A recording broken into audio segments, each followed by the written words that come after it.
مومنو، میں تم کو ایسی تجارت بتاؤں جو تمہیں عذاب علیم سے نجات دے؟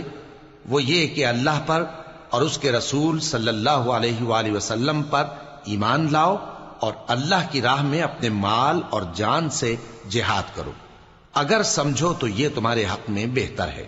شروع اللہ کا نام لے کر جو بڑا مہربان نہایت رحم والا ہے۔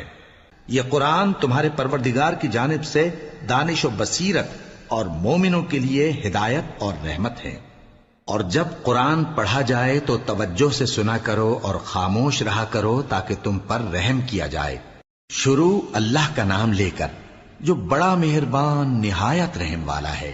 اور زمین پر کوئی چلنے پھرنے والا نہیں مگر اس کا رزق اللہ کے ذمے ہے۔ وہ اس کے رہنے کی جگہ کو بھی جانتا ہے اور جہاں سونپا جاتا ہے اسے بھی۔ یہ سب کچھ کتاب روشن میں لکھا ہوا ہے۔ شروع اللہ کا نام لے کر جو بڑا مہربان نہایت رحم والا ہے۔ کون ہے کہ اللہ کو قرض حسنہ دے کہ وہ اس کے بدلے اس کو کئی گنا زیادہ دے گا، اور اللہ ہی روزی کو تنگ کرتا اور وہی اسے کشادہ کرتا ہے۔ شروع اللہ کا نام لے کر جو بڑا مہربان نہایت رحم والا ہے۔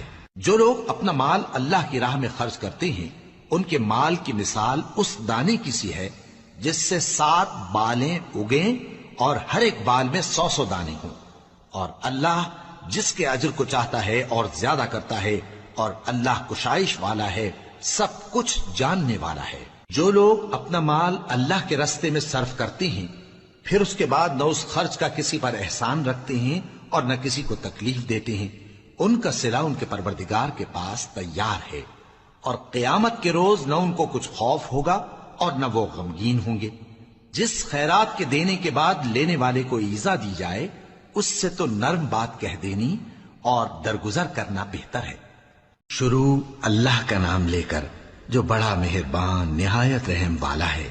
کون ہے جو اللہ کو نیک نیتی سے قرض دے تو وہ اس کو کئی گنا ادا کرے گا اور اس کے لیے عزت کا صلہ یعنی جنت ہے۔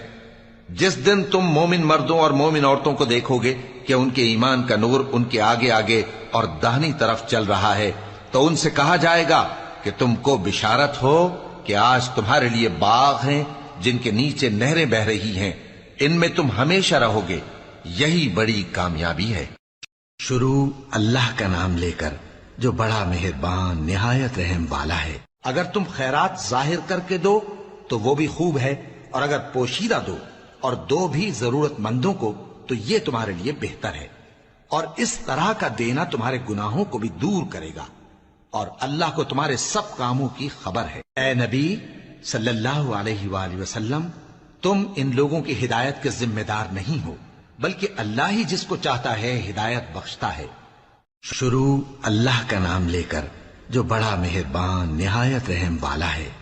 جو لوگ خیرات کرنے والے ہیں، مرد بھی اور عورتیں بھی، اور اللہ کو نیک نیتی سے قرض دیتے ہیں، ان کو کئی گنا ادا کیا جائے گا اور ان کے لیے عزت کا صلہ ہے۔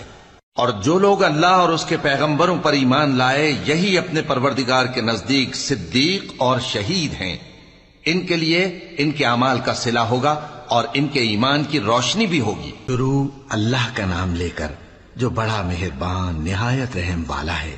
اور جب ان سے کہا جاتا ہے کہ جو رزق اللہ نے تم کو دیا ہے اس میں سے خرچ کرو تو کافر مومنوں کے متعلق کہتے ہیں کہ بھلا ہم ان لوگوں کو کھانا کھلائیں جن کو اگر اللہ چاہتا تو خود کھلا دیتا، تم تو کھلی گمراہی میں ہو۔ اور کہتے ہیں اگر تم سچ کہتے ہو تو بتاؤ یہ وعدہ کب پورا ہوگا۔ شروع اللہ کا نام لے کر جو بڑا مہربان نہایت رحم والا ہے۔ اور بعض لوگ ایسے ہیں جو اللہ سے التجا کرتے ہیں کہ اے پروردگار ہم کو جو دینا ہے دنیا ہی میں دے دے، اور ایسے لوگوں کا آخرت میں کچھ حصہ نہیں۔ اور بعض ایسے ہیں کہ دعا کرتے ہیں کہ پروردگار ہم کو دنیا میں بھی نعمت عطا فرما اور آخرت میں بھی نعمت بخشیو اور دوزخ کے عذاب سے محفوظ رکھیو۔ یہی لوگ ہیں جن کے لیے ان کے کاموں کا حصہ یعنی اجر نیک تیار ہے، اور اللہ جلد حساب لینے والا ہے۔ شروع اللہ کا نام لے کر جو بڑا مہربان نہایت رحم والا ہے۔ بے شک گناہگار لوگ گمراہی اور دیوانگی میں مبتلا ہیں، اس روز منہ کے بل دوزخ میں گھسیٹے جائیں گے، کہا جائے گا لو اب آگ کا مزہ چکھو، ہم نے ہر چیز اندازہ مقرر کے ساتھ پیدا کی ہے، اور ہمارا حکم تو آنکھ کے جھپکنے کی طرح ایک بات ہوتی ہے، اور ہم تمہارے ہم مذہبوں کو ہلاک کر چکے ہیں، تو کوئی ہے کہ سوچے سمجھے؟ اور جو کچھ انہوں نے کیا ان کے اعمال ناموں میں درج ہے، یعنی ہر چھوٹا اور بڑا کام لکھ لیا گیا ہے۔ جو پرہیزگار ہیں وہ باغوں اور نہروں میں ہوں گے، یعنی سچی بیٹھک میں، ہر طرح کی قدرت رکھنے والے بادشاہ کی بارگاہ میں۔ اے اللہ، اے بادشاہی کے مالک، تو جس کو چاہے بادشاہی بخشے اور جس سے چاہے بادشاہی چھین لے، اور جس کو چاہے عزت دے اور جسے چاہے ذلیل کرے۔ ہر طرح کی بھلائی تیرے ہی ہاتھ ہے، اور بے شک تو ہر چیز پر قادر ہے۔ تو ہی رات کو دن میں داخل کرتا اور تو ہی دن کو رات میں داخل کرتا ہے۔ تو ہی بے جان سے جاندار پیدا کرتا ہے، اور تو ہی جاندار سے بے جان پیدا کرتا ہے، اور تو ہی جس کو چاہتا ہے بے حساب رزق بخشتا ہے۔